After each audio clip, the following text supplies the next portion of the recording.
Desde la reforma de junio del 2011 se habla mucho del tema de los derechos humanos y de los tratados internacionales en materia de derechos humanos. Entonces traemos más de 10 años de una programación en la que cuando nosotros resolvemos un juicio, y bueno, el juicio de amparo pues tiene la finalidad de proteger los derechos de las personas. A quien demandas tú es a una autoridad que respete tus derechos. Si no te dan salud, pues que te den las medicinas o la atención médica que requieres. Si te corrieron de la escuela, bueno, pues vamos analizando pues tu derecho a la educación, el derecho a la vivienda, el derecho a la libertad, etcétera, ¿no? Entonces, cuando resolvemos un asunto, siempre tenemos presente a la persona. En el centro de nuestra decisión está el ser humano, está el quejoso que viene a pedirnos ese amparo. Y a partir de la Constitución, de los tratados internacionales, de las leyes ordinarias, de los criterios de la Suprema Corte de Justicia de la Nación, de tribunales internacionales, vamos desarrollando ese derecho. El derecho a la vivienda, comentábamos, bueno, salud, etcétera, ¿no? Pero siempre en el centro está el ser humano. Y esto es lo que se quiere cambiar. Ahora, ¿qué vamos a poner en el centro? ¿Qué creen ustedes que vamos a poner? Una ideología. Una ideología, una política pública. Así es. Entonces, bueno, yo quiero retomar una anécdota que desarrolla aquí en el libro muy bien el autor, y dice, otro ejemplo de estos derechos absolutos es: la dignidad humana es inviolable. Dice, respetarla y protegerla es obligación de todo poder público. Y entonces analiza un caso que se da en Alemania. Dice, la interpretación de esta disposición establece que conforme a la ley fundamental alemana, el derecho fundamental de la dignidad humana no puede ser limitado.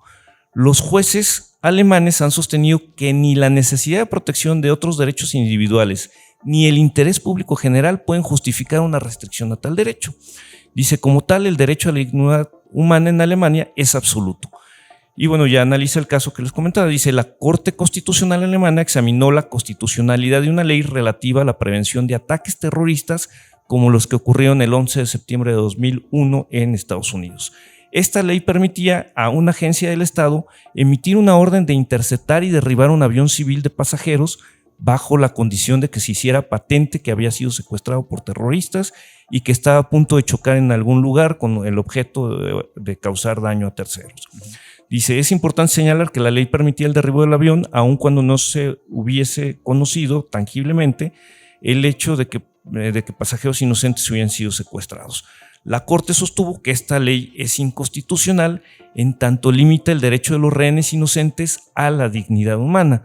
Dice, la Corte justificó su decisión afirmando que la dignidad humana es un derecho absoluto que no puede ser limitado.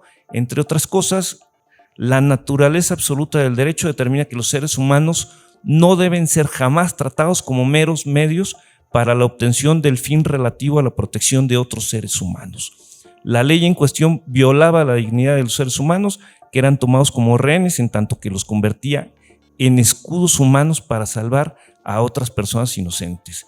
Y por tanto, considero que no era justificable esta ley. ¿Qué es lo que pasa? Pues eso va a suceder ahora. Vamos a tener una política pública. Y si los derechos de las personas estorban, los vamos a hacer a un lado. El ser humano, en lugar de estar en el centro del problema, va a dejar de ser un fin. Va a dejar de ser el fin de esa decisión y se va a considerar un objeto. Nos van a quitar esos derechos, nos van a deshumanizar, todo por una política pública.